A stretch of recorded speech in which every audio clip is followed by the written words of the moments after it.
Welcome to 99 TV. నేను ప్రియాంక. అగ్ర Maoist నేత మాడ్వి హిడ్మా హతమయ్యారు. అల్లూరి సీతారామరాజు జిల్లాలోని మారేడుమిల్లిలో జరిగిన ఎన్కౌంటర్లో చనిపోయాడు. అనేక మంది పోలీసుల మరణాలకు కారణమైన హిడ్మా ఎన్నో ఏళ్లుగా అత్యంత కట్టుదిట్టమైన భద్రతతో తప్పించుకు తిరుగుతున్నాడు. ఎప్పుడూ ఆయన చుట్టూ మూడంచెల భద్రత ఉంటున్నట్లు తెలుస్తోంది. ఆ దళంలోని మావోయిస్టులకు కూడా 6 నెలలకు ఒకసారి కూడా హిడ్మా ముఖం కనిపించేది కాదని తెలుస్తోంది. కాగా ఇటీవల లొంగిపోయిన మావోయిస్టుల నుంచి సమాచారం రాబట్టి భద్రతా దళాలు ఆయన్ను ఉచ్చులోకి లాగి మట్టుబెట్టినట్లు ప్రచారం జరుగుతోంది. మావోయిస్టులకు వరుసగా భారీ ఎదురుదెబ్బలు పడుతూనే ఉన్నాయి.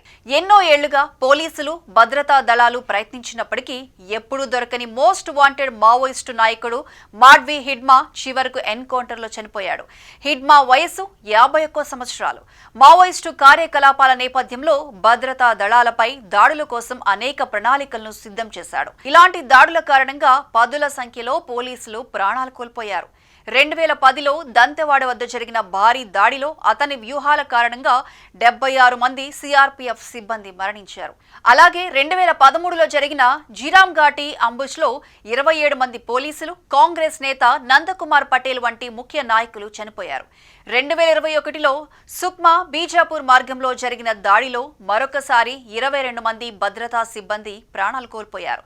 ఈ దాడుల వెనుక ప్రధాన సూత్రధారిగా హిడ్మా ఉన్నాడని అధికారులు చెబుతున్నారు.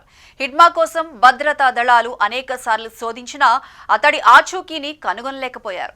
అతడు గుట్టు చప్పుడు కాకుండా అడవుల్లో దాగి ఉండేవాడు. 5-6 సార్లు ఎన్కౌంటర్లో చనిపోయాడని వార్తలు వచ్చినా అవి తర్వాత తప్పని తేలాయి. కానీ ఈసారి నిజంగానే హిడ్మా మరణించాడని అధికారులు ధృవీకరించారు.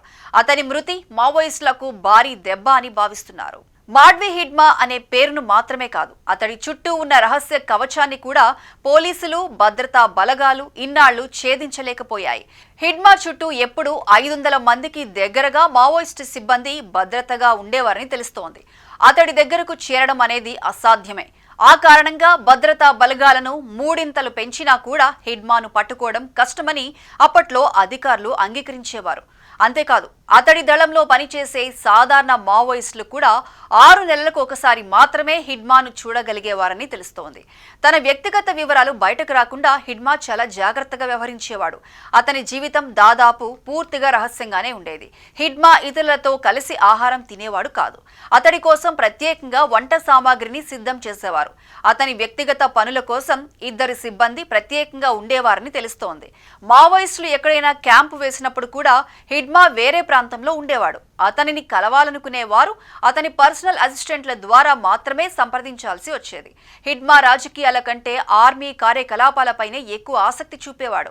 Peoples liberation guerrilla army company 1 కమాండర్గా ఉన్న అతడు Dandakaranya zone committee, central regional bureau, Telangana కమిటీలు వంటి ముఖ్య ప్రాంతాలకు రక్షణ కల్పించేవాడని చెబుతుంటారు. తర్వాత హిడ్మాను అంతమొందించడానికి భద్రతా బలగాలు ప్రణాళిక సిద్ధం చేశాయి. లొంగిపోయిన మావోయిస్టుల ద్వారా హిడ్మా ఉన్న ప్రదేశం గురించి సమాచారం రాబట్టి అటువైపు ఉచ్చు వేసి చివరికి ఎన్కౌంటర్ చేశాయి. మావోయిస్టులకు మాత్రం ఇది తీరని నష్టమని చెప్పవచ్చు.